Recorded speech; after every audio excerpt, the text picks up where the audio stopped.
Right. ఇక ఉభయ గోదావరి జిల్లాలకు సంబంధించి కరోనా అప్డేట్ 54 పాజిటివ్ కేసులు గోదావరి జిల్లాలో ఉన్నట్లుగా కాకినాడకు సంబంధించి జీజీహెచ్ హాస్పిటల్ ప్రధానమైన హాస్పిటల్ అని చెప్పుకోవచ్చు. 3 జిల్లాలకు సంబంధించి జీజీహెచ్ హాస్పిటల్‌కి సంబంధించి సూపరింటెండెంట్ డాక్టర్ లావణ్య కుమారి తెలియజేశారు.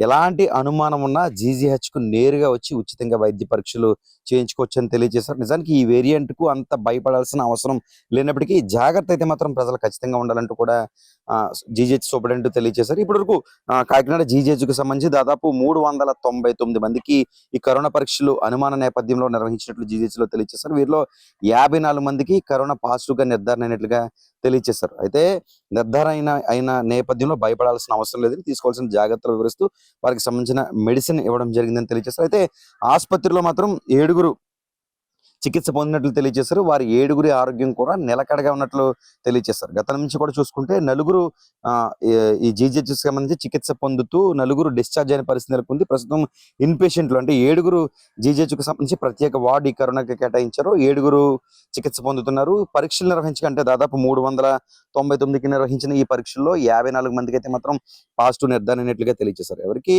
ఎటువంటి అనుమానం ఉన్నా, ఎటువంటి భయం లేకుండా ధైర్యంగా జీజీహెచ్ కాకినాడకి సంబంధించి జీజీహెచ్‌కి వచ్చినట్లయితే అక్కడ పరీక్ష నిర్వహిస్తారు. తద్వారా మీ పరిస్థితి బట్టి అవసరమైతే మీకు ఎక్కువగా దానికి సంబంధించిన తీవ్రత ఉన్నట్లయితే హాస్పిటల్‌లో అడ్మిట్ చేయడం, లేదంటే కొన్ని జాగ్రత్తలు చెప్పి ఇంటికి పంపించే విధంగా అయితే అధికారులు చర్యలు తీసుకుంటున్నట్లుగా అయితే మాత్రం మనకి సమాచారం అందుతుంది. ఏదేమైనా ఈ గతం పరిస్థితులతో పోల్చుకోవాల్సిన అవసరం అయితే మాత్రం ప్రస్తుత కరోనాకి లేదని కూడా చెప్పుకోవచ్చు. అయినప్పటికీ కూడా స్వీయ జాగ్రత్తలు అయితే మాత్రం తప్పనిసరిగా పాటించాలి. మనం పాటించడం ద్వారా ఈ మహమ్మారిని పూర్తిగా మనం అణిచివేయొచ్చు అన్న మాదిరిగా అయితే మాత్రం వైద్యులు చెబుతున్న పరిస్థితి నెలకొంది. గోదావరి జిల్లాకు సంబంధించి కాకినాడ జిల్లా, దాంతోపాటు కోనసీమ జిల్లా, తూర్పుగోదావరి జిల్లాకు సంబంధించి అతిపెద్ద ఆసుపత్రిగా జీజీహెచ్ కాకినాడలో ఉంటుందని చెప్పుకోవచ్చు. కాబట్టి ఇక్కడ ప్రత్యేకంగా అంటే ఒక కాకినాడనే కాకుండా రాజమండ్రికి సంబంధించిన ప్రభుత్వ ఆసుపత్రి కావచ్చు, కోనసీమ అమలాపురం ఆసుపత్రి, ఇలా పిహెచ్సిలు, ఆరోగ్య కేంద్రాలు అన్ని ప్రాంతాల్లో కూడా ఈ పరీక్షలు అయితే మాత్రం నిర్వహిస్తున్న పరిస్థితి మాత్రం నెలకొంది. అయితే సమీప ప్రాంతాల కన్నా పెద్ద ఆసుపత్రుల్లో అయితే మాత్రం పూర్తి స్థాయిలో వారి పర్సంటేజ్ ఎంత ఉంది, వారి పరిస్థితి ఎలా ఉంది, ఆరోగ్యం ఎలా ఉంది అన్న విషయంపై అయితే మాత్రం వైద్యులు పూర్తిగా దృష్టి పెడుతున్నారు. కాబట్టి పరిసర ప్రాంతాల్లో దగ్గరగా ఉన్న హాస్పిటల్లో పరీక్షలు నిర్వహించుకోవచ్చు, లేదంటే జీజీహెచ్‌కి నేరుగా వచ్చి ఈ పరీక్షలు నిర్వహించుకోవచ్చు అని తెలియజేస్తున్నారు. ఒక పక్క ఈ వేరియంట్ సంబంధించి కేసులు రాష్ట్ర వ్యాప్తంగా, దేశవ్యాప్తంగా కూడా పెరుగుతూ వస్తున్న పరిస్థితి మాత్రం నెలకొంది. కొన్ని ప్రాంతాలలో అంటే ఇతర రాష్ట్రాల్లో కూడా ఈ కరోనాకి సంబంధించి కొంతమంది మృత్యువాత పడిన పరిస్థితి కూడా నెలకొంది. అయితే ఏదైతే గత 5 సంవత్సరాల కిందట కరోనా విపత్కర పరిస్థితి వచ్చి ఆ వేరియంట్తో అయితే మాత్రం పోల్చుకోవాల్సిన అవసరం లేదని కూడా మనం చెప్పుకోవచ్చు. ఎందుకంటే అప్పుడు కరోనా పాజిటివ్ వచ్చిందంటే చాలా ఇబ్బందికర పరిస్థితులు ఉండేవి.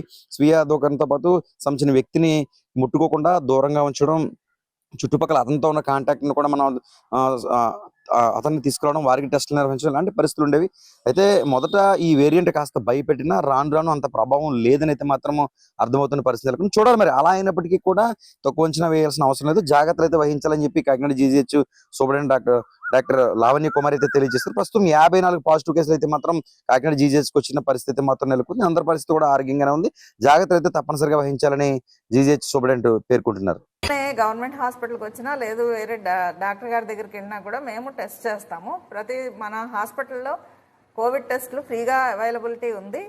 ఆ అవైలబిలిటీ చేసిన తర్వాత in case rapid test positive వస్తే మేము ఆర్టీపీసీఆర్ కూడా టెస్ట్ చేసి దాన్ని కన్ఫర్మ్ చేసి దాని ప్రకారంగా మీకున్న లక్షణాల ప్రకారంగా ఒకవేళ ఇంట్లోంచి వైద్యం తీసుకోవచ్చు అనుకున్నప్పుడు తగిన మందులు, తగిన సూచనలు చేసి మీకు వైద్యం అందజేయబడుతుంది.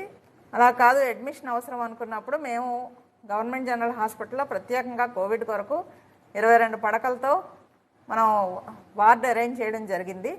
ప్రస్తుతం ఈ కోవిడ్ సీజన్ మొదలైన దగ్గర నుంచి 399 టెస్టులు చేస్తున్నాం మనం. దాంట్లో 54 టెస్టులు పాజిటివ్ వచ్చినాయి. సో ప్రస్తుతం మనకు హాస్పిటల్లో 7 పేషెంట్లు ఇన్పేషెంట్లుగా జాయిన్ అయ్యి ఉన్నారు. వారందరూ ఆరోగ్య పరిస్థితి కూడా నిలకడగానే ఉంది. 4 పేషెంట్లు ఆరోగ్య పరిస్థితి బాగా అయ్యి డిశ్చార్జ్ అయిపోయి వెళ్ళిపోయి ఉన్నారు. సో ప్రస్తుతం అయితే అంత తీవ్రత లేదు. బట్ ఇది ఏంటి అంటే వేరియంట్ ఆఫ్ అబ్జర్వేషన్ కాబట్టి మనం అబ్జర్వ్ చేస్తుండాలి. సో నేను మీ అందరికీ విజ్ఞప్తి చేసేది ఏంటి అంటే ఆరోగ్యం పట్ల, ఈ కోవిడ్ పట్ల నిర్లక్ష్యం తగదు. సో మన జాగ్రత్తలో ఉంటే అట్లీస్ట్ వ్యాప్తి చెందకుండా మనం అందరికీ కూడా కాపాడవచ్చు. తద్వారా మనుషుల ఆరోగ్య పరిస్థితి కాపాడుకోవచ్చు.